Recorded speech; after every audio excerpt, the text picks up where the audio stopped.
Welcome back to the channel. Today we're going to be performing an upgrade on the brakes on the Interceptor 650. Please feel free to check out www.TECBikeParts.com for all your Royal Enfield accessories and upgrades. Today it's an easy upgrade. We're putting the EBC FA 209 2HH on the front and the EBC FA 213 HH pads on the back. You're going to need a small handful of tools to perform this task. Firstly, you're going to need a 13mm ratchet stroke socket. Secondly, you're possibly going to need some long nose pliers to get the R pin out. Next is some brake cleaner and a cloth or an old rag. If you've got any, it's a good idea to use some copper grease. And to finish it all off, a torque wrench to make sure the bolts are nipped up to the correct specifications. So firstly, what we're going to do before we set off with the socket sets, and don't get too carried away trying to get the bolts out. First thing you want to do is the sensor lead for the ABS sensor is the black lead here. Just be sure to unclip this from firstly this clip, and then there are 2 or 3 more clips which are clipped along the brake hose. So just pop those off as well. We're just trying to make sure that the ABS sensor lead is out of the way, so when the caliper comes off it doesn't cause any damage to that lead. So with a 13mm socket or wrench, we're just going to undo the 2 bolts that are holding the caliper onto the actual bike itself. These are quite tight because they have got some thread lock on the actual bolts. So first thing, we're just going to slacken the 2 bolts off.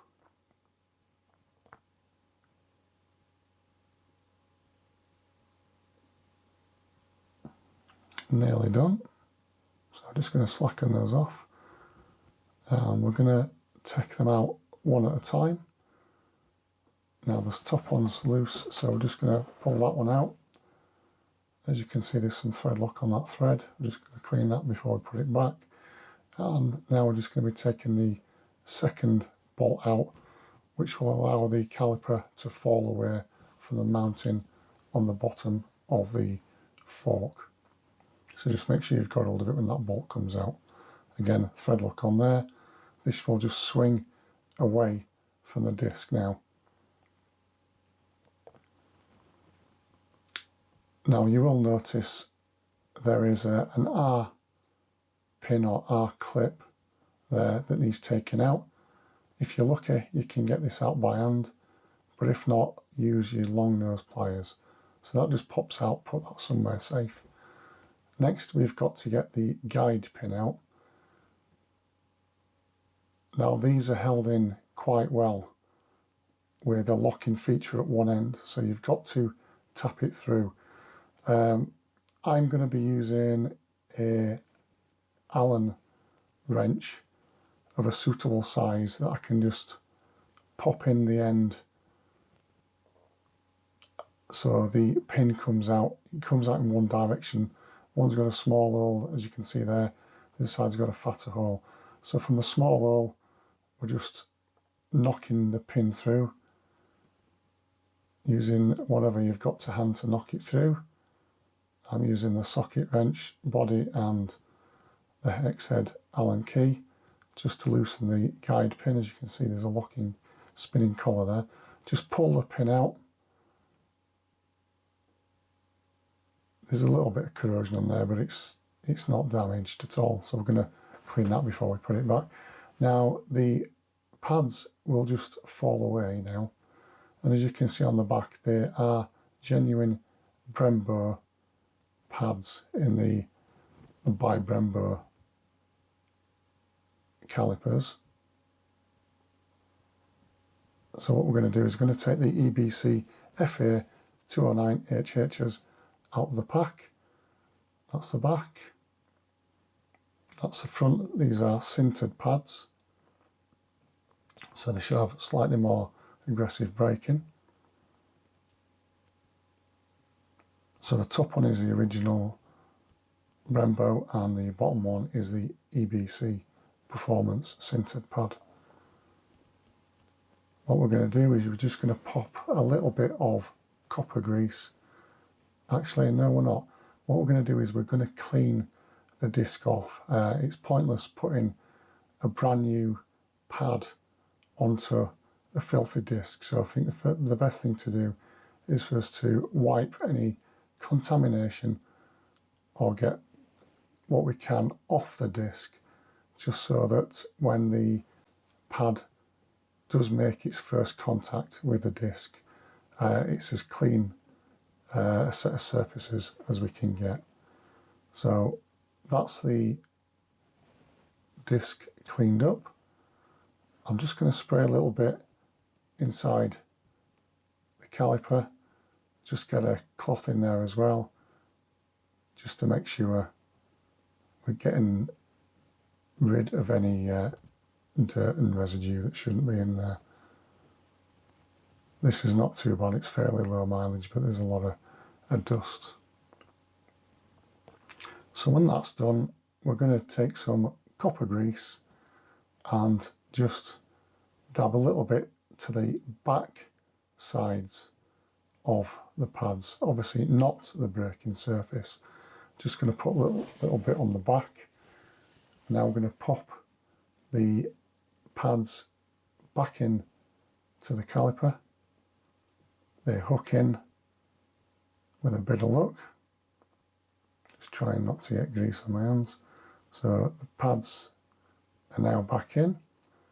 What we've got to do then is just make sure the hole's lined up so we can get the guide pin back in. So that's the guide pin. I have put some brake cleaner on that, just to get rid of some muckets on there. So let's just get these pads back in. We're just going to then pop the guide pin back through to the other side, just making sure that the hole which the R pin goes through is visible, because you're going to need to be able to get to that hole to put the R pin back in. So with the guide pin pushed in as far as you can by hand, it then does need a knocking back in all the way home. Again, using my makeshift hammer. Obviously you use whatever tools you've got available to do the job. A hammer's probably better than a socket handle. I'm then going to use the hex head or torque key wrench and the hammer again, just to make sure that the pin is hammered all the way home. Fortunately, this wasn't picked up on the camera, it's just out of shot. So that's now been knocked all the way home. The pads are now secure in place, and you can see the little hole there which the R-clip goes through. So you make sure you install the R-clip in the same orientation as to which it originally came out. So we're just going to clip that back in there. So that is done. As you can see, the pin is spinning freely, the R pin is securely in place, and the pads are held in. What you do when you've got to this point is you then swing the whole assembly, separate the pads either side of the brake disc. It should go in, and just pop that back into place, line the holes up, and then what we're going to do is, bolts have just been cleaned off, still a bit of dry thread lock on there, so we're just getting off anything that will come off, and I'm going to reapply some Loctite stroke thread locker onto the thread where the original was, and just secure the two bolts by hand back into place. Once they're in place, you can then tighten them up with the 13mm socket. There we go. So we're just going to nip these back up, not too tight, because it's a critical component. It will need torquing down to the correct value. Answers on a postcard for this one. I don't have a service manual for the bike or a workshop manual. I did use Google, which came up with a value, and obviously due to me using thread lock, you derate that value a little bit. So I'm just going to take the torque wrench and nip these up to the value which I believe to be correct. I'm not going to state on here what that is. You need to do your own due diligence and homework on there with regard to torque settings. So they're torqued up to a required value. Then all you need to do is make sure the ABS sensor lead is clipped back in situ, and the 3 little clips that clip onto the brake hose are put back, that you've got free movement on the sensor lead. There we go. Everything back as it was. So that's the front part done. The back end of the bike, however, is a different proposition altogether. It's not easy to get the caliper off the bike. So what you need to do, or what I did, was I took the R-pin out of the rear caliper, put that somewhere safe. You've got to take this guide pin out. Now I had to wrap a bit of cloth around the exhaust, and I used the trusty hex head Allen key wrench and a hammer to just knock the pin through. I did try a couple of tools by hand. It won't shift. That pin is not going to fall out by accident. It needs knocking out with some brute force. Again, that just needs cleaning up and putting somewhere safe. The pads, as you can see, just fall out. Again, these are Brembo pads, but what you will notice on the back of them is there is a metal plate. Now I believe this is called an anti-rattle or anti-squeal plate, and it also helps with heat dissipation on the back of the pad. These are the EBC FA213HH pads. What I'm going to do is I'm going to take the backing off the original Brembo pad and put it onto the back of the EBC pad, just so it's like for like. If it fits, that's fine. It should do. So with the anti-squeal plate coming off there, just clips off.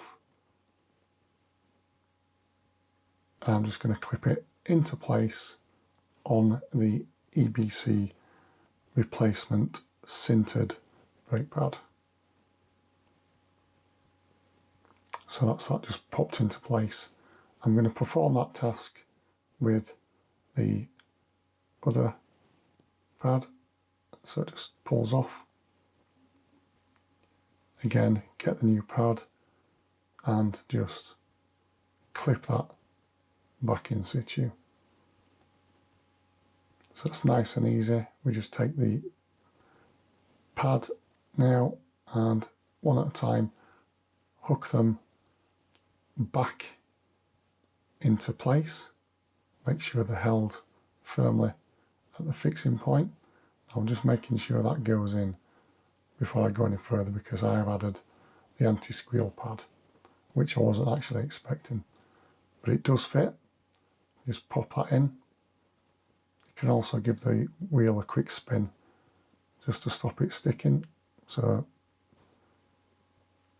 that's in nicely. Yep, that'll line up.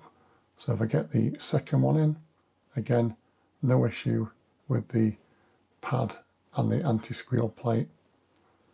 That's just popped nice into position. Need to get the guide pin and just pop the guide pin back through the caliper. Again, that's been cleaned with a bit of brake cleaner. I have had people who've serviced my bikes in the past saying never lubricate that pin, and I've had others who put a bit of grease, graphite grease on there.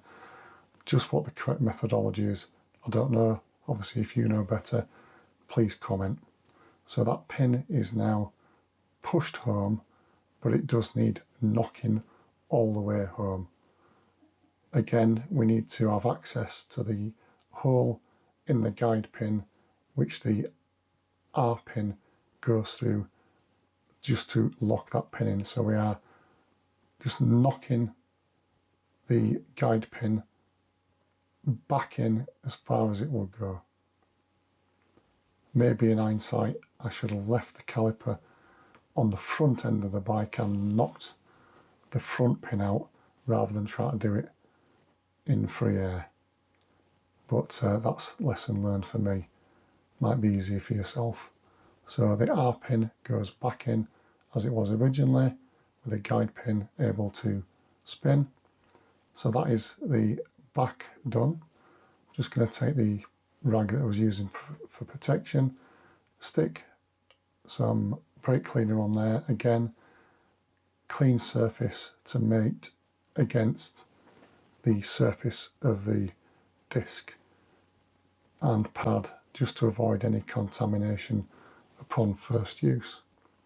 Might as well let it get off to the best start possible. So that's the back done. There are some more videos coming with more parts coming, so thanks for watching and stay safe. Please subscribe to the channel and check out TECBikeParts.com.